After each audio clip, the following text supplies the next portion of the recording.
안녕하세요. 김양노무사입니다. 오늘은 여러분들을 대상으로 합격 전략 설명회를 들어가 보도록 하겠습니다. 자, 일단은 여기 초시생분들도 계시기 때문에 공인노무사가 일단 뭐 하는 직업이야? 그리고 어떤 분야로 진출할 수 있냐? 이런 것들을 궁금해 하시는 분들이 많습니다. 자, 공인노무사 자격은요, 여러분들이 알고 계시다시피 노동관계 법령에 대한 전문가입니다. 그죠? 우리 전문가 능력을 검증하는 시험이고요.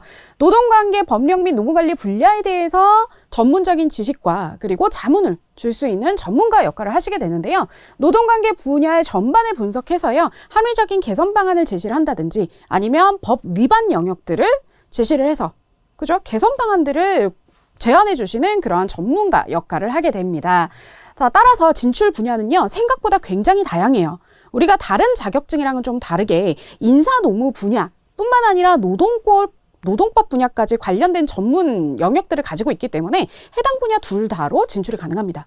따라서 노동법을 전문적으로 이제 하신다고 하면 공공기관이나 기업체 소속 노무사나 아니면 노무사 사무소, 노무법인들을 실제 운영을 하시거나 채용 노무사로서 일을 하시게 될 수도 있고요. 그리고 경력직 공무원으로서도 일을 하실 수가 있어요. 그리고 또 하나는 인사 경영 분야에 대한 전문 컨설턴트로서 기량을 발휘하시는 노무사님들도 굉장히 많이 계십니다. 이처럼 다양한 진출 분야를 가지고 있어요. 그래서 여러분들이 생각보다 여러분들의 그 적성이라든지 아니면 전문 분야를 어떻게 키워나가느냐에 따라 굉장히 다양하게 여러분들의 전문 역량을 키워가실 수 있는 굉장히 매력적인 자격증 중에 하나입니다.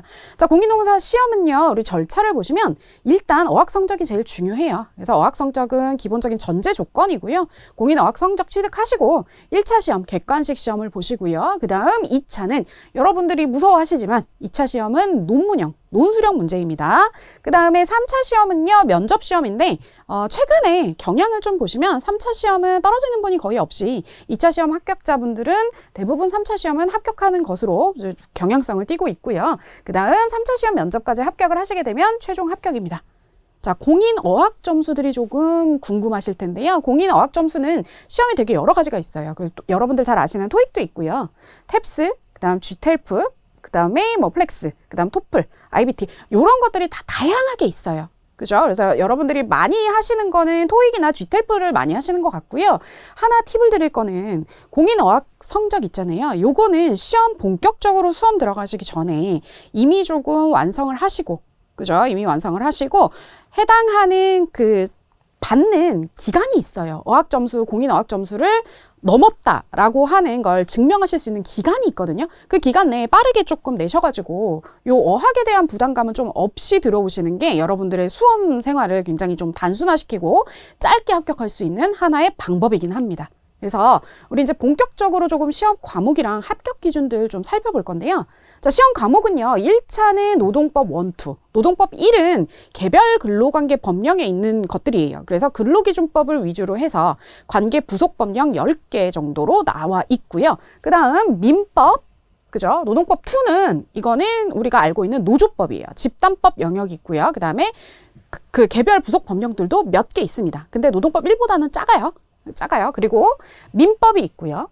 여러분들이 굉장히 어려워하시고 싫어하시는 법이 요거 두 개예요. 민법이랑 사회보험법. 그죠? 민법이랑 사회보험법이 있고요. 그 다음에 경제학 원론이나 경영학 개론에서 택 1 해서 1차는 이렇게 5가지 과목이 되게 됩니다. 그죠? 하나, 둘, 셋, 넷. 요거 노동법 1, 2를 2개로 한 거예요. 그래서 이렇게 5가지가 되고요. 그 다음 2차 시험에는요, 노동법 시험 있고요.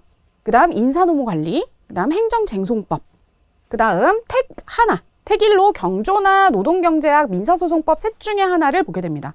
그래서 2차 시험은 이틀에 걸쳐서 진행이 되게 돼요. 그리고 2차 시험은요, 1차 시험과 다르게 노동법이 가중치가 늘어납니다. 그래서 다른 과목보다 150%의 가중치를 가지고 있어요. 그죠? 뭐 1차에서는 사실은 각각 노동법 1, 2를 따로 보기 때문에 뭐 이것도 가중치라면 가중치지만 2차에서는 아예 시험이나 배점 자체가 다른 과목들이랑 좀 다릅니다. 그죠? 그래서 요거를 조금 유의를 하셔야 되고요. 합격 기준을 보면 1차는 각 과목에 40점이 기준이에요. 40점 밑으로 맞게 되시면 이건 아예 꽈락입니다. 다른 과목이 뭐 90점을 맞고 100점 맞아도 소용없어요. 그죠? 각 과목 40점 이상은 맞으셔야 되고, 그 다음에 평균치로 했을 때 전 과목 평균이 60점 이상이면 요것은 뭐 인원 제한이 없습니다. 이건 절대평가라서요. 40점 다 이상 맞고 평균이 60점 이상이게 되면 다 합격이에요. 그죠? 다만 여러분들이 유의하실 거는 예전에는 여러분들 그런 소리 들으신 적 있을 거예요. 아, 누구는 1차 합격을 3주 만에 했대더라. 누구는 뭐 2주만 공부하고 붙었대더라. 자, 이제는 그런 소리는 한 귀로 듣고 한 귀로 흘리셔야 돼요. 여러분들의 멘탈을 흔들리는 소리에는 집중하시면 안 됩니다. 이제는 겸손해질 필요가 있어요. 자, 24년도 시험 딱 결과 나오고 나서요. 합격률 굉장히 떨어졌고요. 그죠? 예상했던 대로 난이도 어려워졌다라는 평가들이 굉장히 많았습니다. 이제는 1차 시험도 만만하게 볼 그러할 단계는 이미 지났다라고 여러분들이 생각하시고 겸손하게 시험 공부를 하셔야 돼요. 자, 보시면 합격 기준은 2차 같은 경우에는 각 과목 40점 이상, 전 과목 평균 60점 이상인데요. 얘 같은 경우는 사실은 절대평가라고는 볼 수 없어요. 그죠? 절대평가라고는 볼 수 없고, 요거는 어쨌든 주관식 시험이기 때문에 요거는 이제 기준은 이렇습니다. 그 다음 3차 때는요, 뭐 12점 만점 중에 8점 이상이면 사실은 합격인데, 3차 시험은 사실은 뭐 크게 무난한 대답에서 완전 벗어나지 않으면, 그죠? 거진 다 붙는다라고 생각을 하시면 충분하고요. 이거는 우리가 2차 시험 생각하고 나중에 생각하자고요. 그죠? 자, 날짜입니다. 이제 1차 시험은요, 25년도 5월 24일 토요일로 정해져 있고요. 그 다음 2차 시험 8월 30일부터 8월 31일입니다. 작년과 크게 다르지 않아요. 그죠? 그 다음에 3차 시험은 12월로 이렇게 예정이 되어 있습니다. 자, 그러시면 이제 실제로 합격률하고 우리 3개년 추이를 봤을 때 합격률이 왜 이렇게 떨어졌을까? 요거에 대한 원인 분석을 조금 해볼게요. 자, 3개년 합격률을 가지고 왔는데요. 이게 지금 33회 24년도 시험이 2차까지, 그죠? 최신 시험이에요. 자, 보시면 전체 지금 응시자 수는 어떻게 되고 있어요? 전체 응시자 수는 점점점 늘어나고 있습니다. 그죠? 늘어나고 있는데 보시면 합격률이요. 합격률이 지금 요거는 1차 합격률이고요. 여기는 2차 합격률이거든요. 그죠? 1차 합격률도 지금 불과 22년도에는 60%나 합격을 했었어요. 사실 이 시대 때는 문제수 자체가 적었습니다. 문항수 자체가 적었고 실제 난이도도 막 그렇게 높진 않았어요. 그랬기 때문에 사실은 1차 시험 60% 정도면 굉장히 많이 붙는 거거든요. 그랬는데 불과 지금 2년 만에 합격률이 3분의 1로 줄었습니다. 근데 요거는 이미 좀 어느 정도 예상은 됐었던 거예요. 24년도는 어쩔 수 없이 24년도에 시험을 보신 분들은 운이 조금 안 좋으셨던 거죠. 왜냐하면 문항수가 40문항으로 늘어난 첫 해였어요.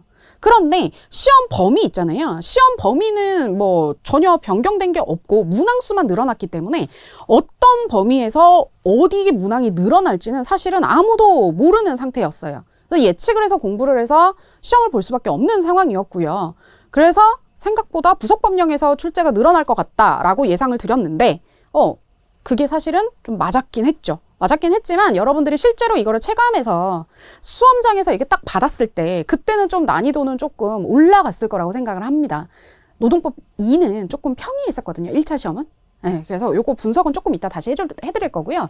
자, 지금 최종 합격률이 지금 8.9%밖에 안 돼요. 난이도, 요 합격률로만 치면은 지금 상당히 극악의 난이도다라고 여러분들이 생각을 하십니다. 그래서 진입 자체를 조금 두려워하시는 분들이 있는데 요거는 좀 냉정하게 보셔야 돼요. 실질 경쟁률은 또 이렇게까지 되진 않아요. 그죠? 자, 24년도부터 1차 시험 문항이 40문항으로 변경이 됐어요. 그러면서 이제 우리가 문항수가 늘어나게 되면 당연히 지역적인 부분도 나오고요. 난이도가 조금 높아지는 부분, 이런 부분들이 당연히 있을 수밖에 없습니다. 변별력을 위해서라든지 이런 문항수는 당연히 들어갈 수밖에 없어요. 그래서 난이도 상승은 누구나 다 예상을 했었던 부분이에요. 그죠? 예상을 했었던 부분이고요. 요거는 그 40문항이 이제 되면서 합격률 저하의 우리가 원인들을 조금 보셔야 돼요. 원인들. 그러면 우리가 알 수 있는 거는 과목별 문항수 증가에 따른 출제 비중이 이제 우리가 알 수 없게끔 변경이 됐다. 처음에 첫 해 때 24년도에. 그 다음 이 지역적인 부분이 출제가 증가가 됐기 때문에 우리가 합격률이 뚝 떨어졌고요. 난이도가 어려워졌다라는 평가들을 좀 하게 되는 겁니다. 그렇다면 사실 이거는 결과론적인 거고 우리는 준비를 어떻게 해야 되냐. 이게 사실은 더 중요해요. 오늘 설명회를 하는 이유입니다. 자, 그러면 어떻게 준비를 할 거냐라는 문제죠. 이제는 정말로 시험을 겸손하게 준비를 하셔야 돼요. 1차 2주 만에, 뭐 1차 한 달 만에 그런 거 이제 지우세요. 그런 거 없어요. 1차 준비할 때는 특히나 1차 앞두고 한 2달 전부터는 1차만 준비하셔야 돼요.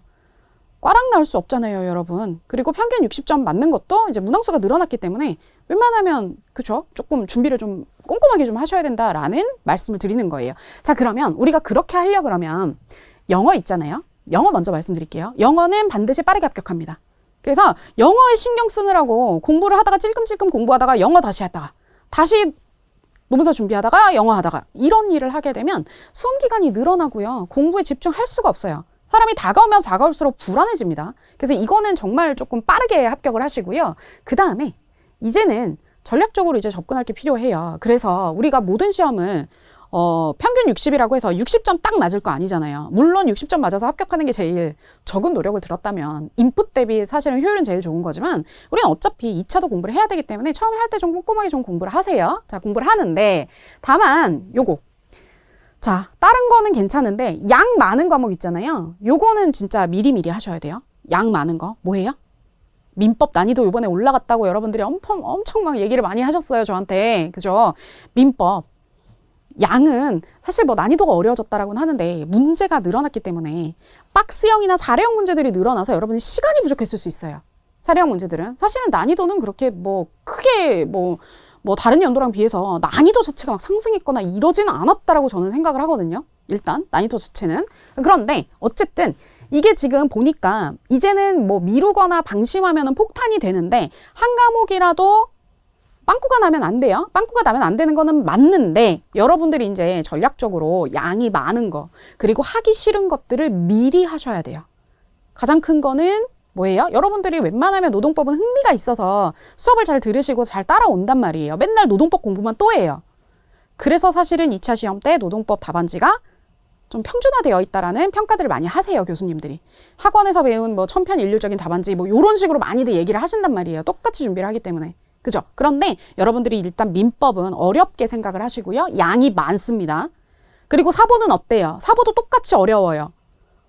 어려운데 암기해야 될 게 너무너무 많아요. 하기가 싫어요. 그래서 요거 두 개를요. 계속 미뤄둬요. 하기 싫어요. 그래서 미뤄두고 계속 노동법만 봐요. 그리고 막 경영학만 해요. 그리고 막 나는 2차 시험 볼 거니까 막 2차 공부만 해요. 이러면 합격선에서 멀어질 수밖에 없어요. 특히나 1차 시험이 다가오면 다가올수록 마음이 불안해집니다. 책상에 앉아 있는데 손에 안 잡혀요. 불안해지고요. 그래서 민법은요. 미리 보세요. 민법은 넉넉하게 보고 미리 보시고 사회보험도 마찬가지예요. 사회보험의 강의를 할애를 하시고요. 당연히 1회독을 쭉 해서 뽑으세요. 뽑으신 다음에 사보는요. 여러 번 반복하셔야 돼요. 사보는 휘발성이 어쩔 수 없이 너무나 강합니다. 암기 안 되는 거 알아요. 하지만 처음에 봤을 때 암기를 해놔야 다음번에 봤을 때 그거보다 빠른 시간 내에 암기를 할 수가 있는 거예요. 사보는 어쩔 수 없이 법령 부분에 암기가 되게 비중이 높고요. 특히나 요번 시험에 지엽적인 부분에서 많이 나왔어요. 그죠? 그렇기 때문에 요거는 어쩔 수 없이 여러분들이 이제 시간 할애를 하셔야 되고요. 막판에 갈수록 암기 과목은 집중적으로 보셔야 됩니다. 그죠? 이제는 1차 2달 정도 놔두고서는 1차만 준비를 하셔야 돼요. 집중적으로. 그쵸? 그래서 요거는 조금 그렇게 생각을 하시고요. 1차 과목별 준비 가이드인데요. 일단 노동법을 위주로 설명을 드리지만 다른 법들도 우리 교수진들의 회의를 통해서 다른 법들도 이렇게 좀 추려서 소개를 좀 해드리겠습니다. 자, 노동법 1, 2 같은 경우에는요. 일단은 가장 기본되는 건 조문이에요. 법령은 어디 뭐 벗어나는 거 아니에요. 조문은 당연히 철저하게 보셔야 되는 거고요. 그 다음에 개별 법령 비중이 엄청 늘어났습니다. 그래서 우리 책에는 챕터 10에다 몰려져 있는데 비중도 늘려놨고요. 강의의 그 비중 배정되어 있는 강의 수도 굉장히 늘었어요. 그래서 이 부분은 좀 꼼꼼하게 보시고요. 특히나 그 고평법이라든지 아니면 뭐 노동법에서 우리가 일가정 양립이나 뭐 모성보호에 관련되는 그러한 조항들은 개정이 잦기 때문에 요거는 수업을 반드시 따라오시고 현재 시험이 시행되는 그날 기준의 법령을 공부를 하셔야 돼요. 이거는 항상 제가 다 공지사항으로 올려드리거나 수업 시간에 다 반영을 합니다. 그래서 개별 법령은 개정사항까지 준비를 하셔야 되고 이거는 여러분의 몫이 아니고 제 몫이에요. 여러분은 따라오시면 돼요. 그 다음 1차 때 체계를 잡고요. 2차를 연계를 하셔야 되는데 이것은 제 몫입니다. 그래서 1차 때는 목차 당연히 다 잡아드리고 논리구조 잡아드리지만 1차 방향이랑 2차 방향이랑은 살짝은 달라요. 그죠? 대신에 뼈대는 똑같죠. 그래서 그 뼈대를 잡고 따라오시면 됩니다. 자, 노동법 1은요. 노동법 1은 판례가 나오긴 나왔는데 예전에는 판례 딱 결론만 알면 나오는 문제라면 이제는 결론도 결론인데요. 판례 요지 안에서 나오는 문제들이 조금 늘어났어요. 지문들이. 그렇기 때문에 요거는 이제 제가 항상 할 때 결론만 말씀드리지 않아요, 저는. 중요한 판례들은 1차 때도 사실관계 약간 보고요. 결론이랑 요지 정도는 보거든요. 그래서 이 정도 수업 따라오시면 충분히 이거는 뭐 다 커버가 되는 부분이에요. 그래서 이런 식으로 결론뿐 아니라 요지 내용 중에 일부를 출제를 하기 때문에 요거는 조금 수업을 좀 열심히 들어야 되는구나. 판례 부분은. 이해를 이제 해야 되는구나. 그 다음 자, 노동법 1에서요. 기존에 있었던 기출 문제를 그대로 내는 거 있잖아요. 그거를 조금 배제하려고 노력을 많이 하신 게 보여요. 그러니까 내용이 전혀 새로운 게 나온 건 아니에요. 그러니까 내용은 조금만 틀은 건데 기출 문제를 그 문장 있잖아요. 그 문장을 그대로 내려고 하지는 않았던 게 눈에 좀 보였습니다.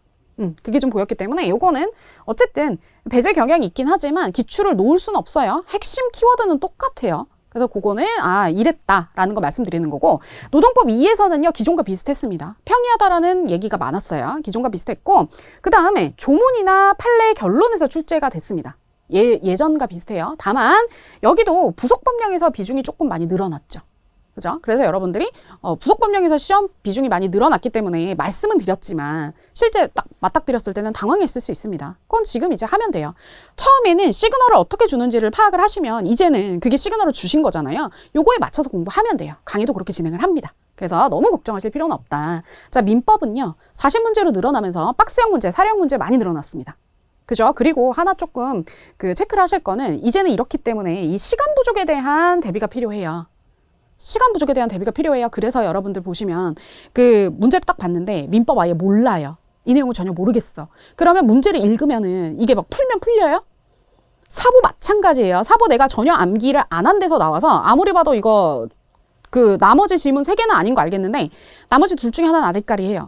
그러면 거기서 고민하다가 시간을 잡아먹으면 나머지까지 다 말려요. 문항수가 너무 많기 때문에. 그죠? 그렇기 때문에 여러분들이 일단은 찍을 거 있잖아요. 일단은 지금 당장 문제가 풀리지 않는 것들은 넘어가시고 풀어야 돼요.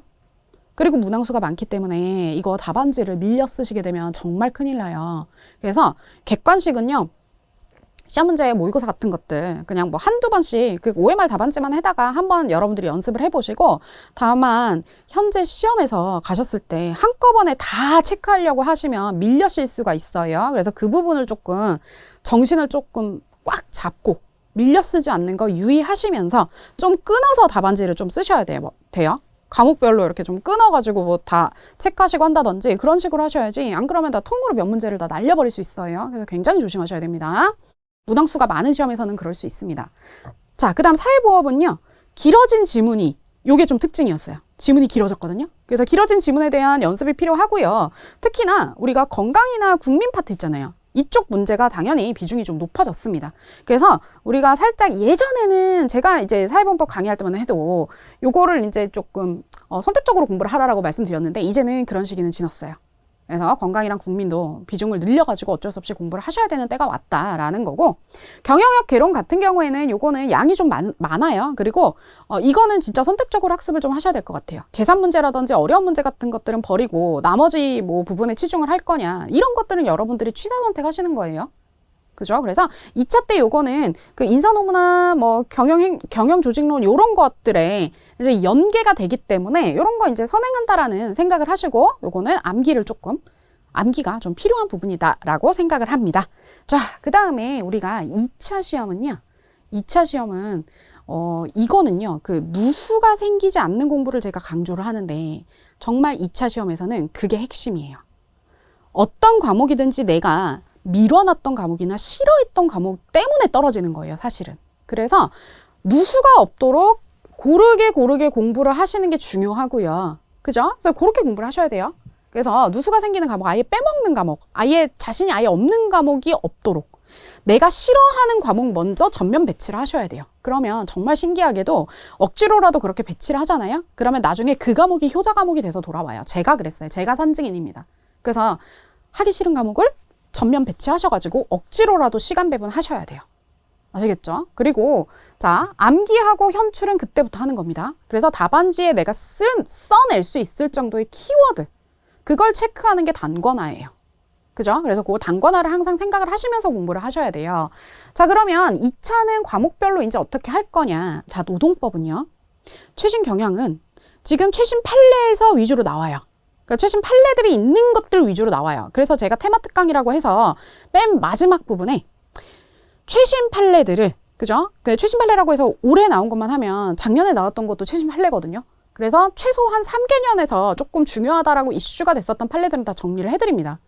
그죠? 그래서 그런 것들은 주요 사실관계하고 결론하고 그리고 판례 요지들 그리고 사실관계들 정도는 좀 챙기셔야 돼요. 그래서 그거는 제가 정리를 해드리니까 그거는 반드시 하시고 들어가시고 태화특강 반드시 들으셔야 돼요. 그리고 전체적인 논리 흐름을 조금 이해를 하시고 판례 키워드를 현출하는 연습을 하셔야 됩니다. 요거는 다른 것보다 기출문제 강의 분석할 때 문제를 읽어내는 연습, 사실관계에서 쟁점을 뽑아내고 어떤 걸 써먹을지 그거 연습하는 거를 저랑 많이 할 거예요. 그래서 그 부분들을 하시면은 조금 정리가 되실 거고요. 제가 다른 것보다도 이 강약 조절이나 아니면 논리적으로 이게 어떤 구조가 들어가 있다라는 것들을 설명을 조금 많이 해드리는 편이에요. 그래서 그런 것들을 조금 생각을 하면서 수업을 따라오시면 충분할 거고요. 행쟁 같은 경우에는 요거는 쟁점별로 논리 구조를 조금 이해하시는 게 좋아요. 쟁점이 그렇게 많이 없어요. 행쟁도. 그러면 그 쟁점이 나왔을 때는 어떠한 학설이 있고 어떠한 판례가 있고 판례 키워드는 뭐고 이게 타다다닥 나와야 됩니다. 반복학습밖에 답이 없어요. 그쵸? 그래서 저는 행정쟁송을 제일 싫어했어요. 제가 법대 출신이긴 하지만 행정쟁송 싫어해가지고 들은 강의를 또 듣고 했었던 기억이 납니다. 막판까지. 우리가 인터넷 강의의 좋은 점이 그거잖아요. 싫은 강의들은 계속 반복해서 수강하시고 하면은 빠르게 들을 수 있어요. 필기가 이미 다 되어 있기 때문에 빠르게 집중할 수 있습니다. 10분 활용하세요. 아시겠죠? 그 다음 자 인사노무 관리 같은 경우에는 요것도 다 대부분 다 마찬가지인데 기본 이론 이해하시고 그 다음에 반복하셔가지고 그 회독수를 조금 늘리시고요. 인사노무랑 경조 있잖아요. 요거는 일단 그 과목에 대한 스키마가 조금 중요한 것 같아요.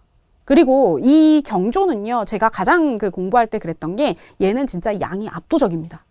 얘는. 그래서 제한된 시간 내에 많이 쓰고 어쨌든 세부 내용을 암기를 하셔야 되거든요. 얘는 양이 진짜 많아요. 그래서 빠지는 부분은 아예 외우질 않아 버리면 그 내용이 문제가 났을 때 쓰지를 못해요. 그죠? 그렇기 때문에 요거는 진짜 암기에 많은 시간을 조금 할애를 하셔야 됩니다. 요거는 어쩔 수 없어요. 시간이 많이 들어가요, 얘는.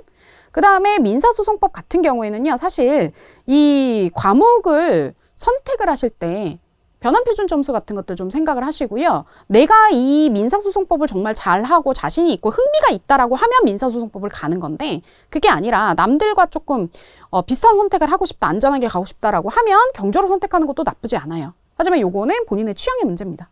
그죠? 얘는 일반 법과목들의 특성과 똑같아요. 요거는 그래서 판례 같은 것들이 나오게 되면 분설하는 거 하고 판례 키워드 암기하시는 거, 판례에 따른 결론 내시는 거 요거를 조금 중시하셔야 됩니다. 자, 그 다음 고득점 획득을 위한 팁이 있냐라고 하면 사실은 1차, 2차 공통이에요. 모든 것들은요. 내가 지금 어디를 공부하고 있나가 가장 중요합니다. 그래서 해당하는 목차에서 어떤 것들이 중요하고 왜 쟁점이 되고 왜 이게 문제가 돼서 법적 성질이 왜 문제가 되고 그죠? 법적 성질을 공부하는 거는 다른 게 아니라 효과가 다르기 때문에 법적 성질을 공부하는 거예요. 그죠? 그럼 우리가 전문가가 돼서 판단을 할 때도 달라지기 때문에 공부를 하는 거란 말이에요. 그래서 왜 공부를 하는지를 먼저 아시고 전체적인 주소를 아셔야 돼요. 그쵸? 이게 문제가 나왔는데 어디에서 나온 문제를 모른다. 이건 공부 잘못한 거예요. 그래서 목차를 항상 중시하셔야 되고요. 효율적으로 공부를 하셔야 되는데 저 맨날 제가 말을 계속하는 게 거꾸로 공부하라고 말씀드리잖아요. 예습해오라는 거 아니에요. 공부는 저랑 하는 거고 여러분들이 보시는 거는 해당 문제에서 어떤 게 주제가 기출이 됐나 어떤 게 문제가 출제가 됐나 이걸 구경하고 오라는 거예요. 그거 내가 봤는데 라고 하면 수업 시간에 집중을 하게 됩니다. 강약 조절이 자연스럽게 여러분 머릿속에서 억지로 돼버려요. 그것 때문에 하는 거기 때문에 해당 파트에서 기출이 되었던 부분이 뭐가 있는지를 눈으로 구경을 하고 들어오시라는 얘기예요.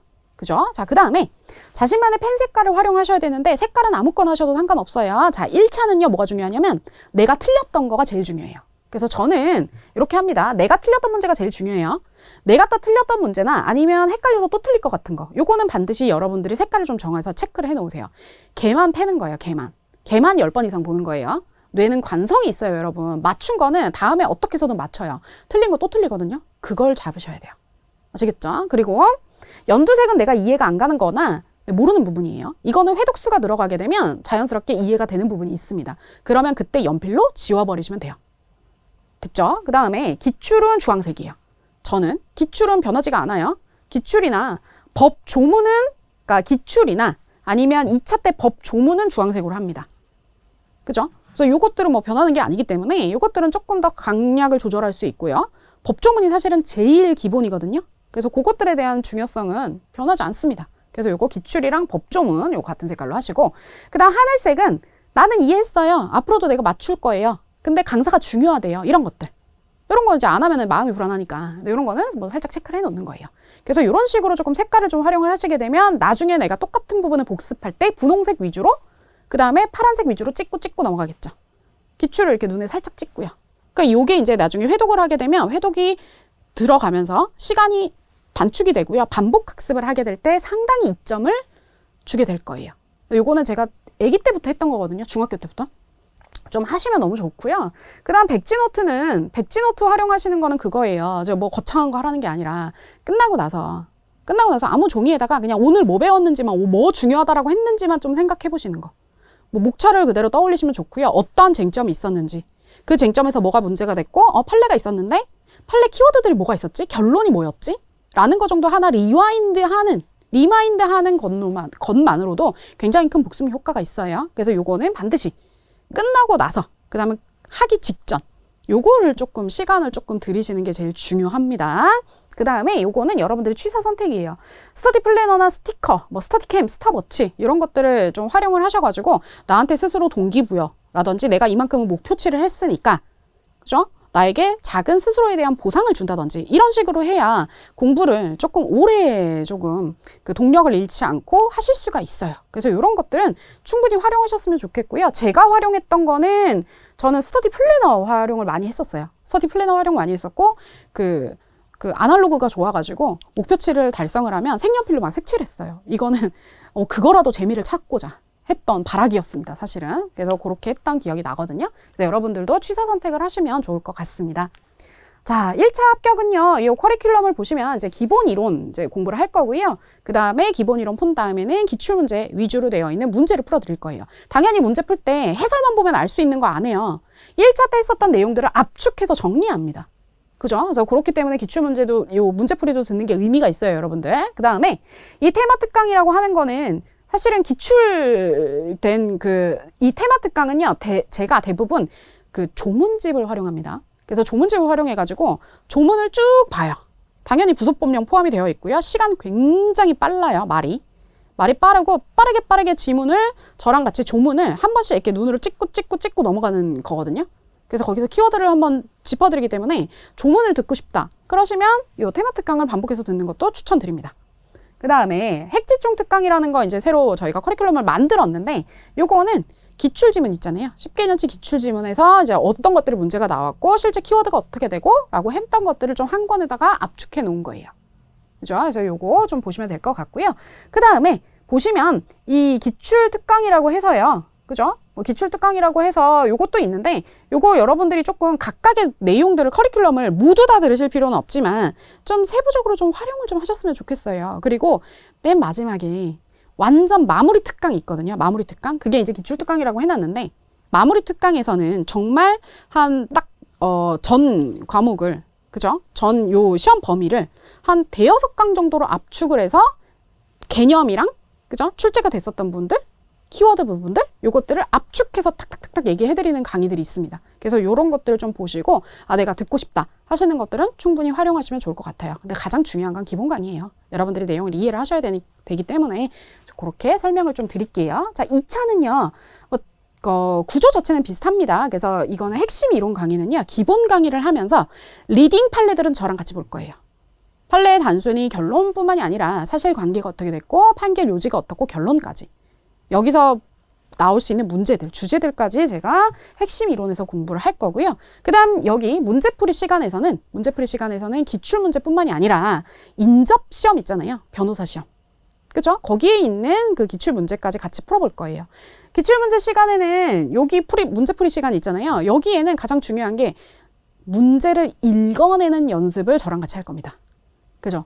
다른 거는 답안지 있잖아요. 답안지 있는 거 말고 문제를 어떻게 읽어서 어떻게 목차를 잡아낼 거냐, 어떻게 쟁점 뽑아낼 거냐, 요거를 공부를 할 거고요. 그 다음 테마 특강은 요거는 판례예요.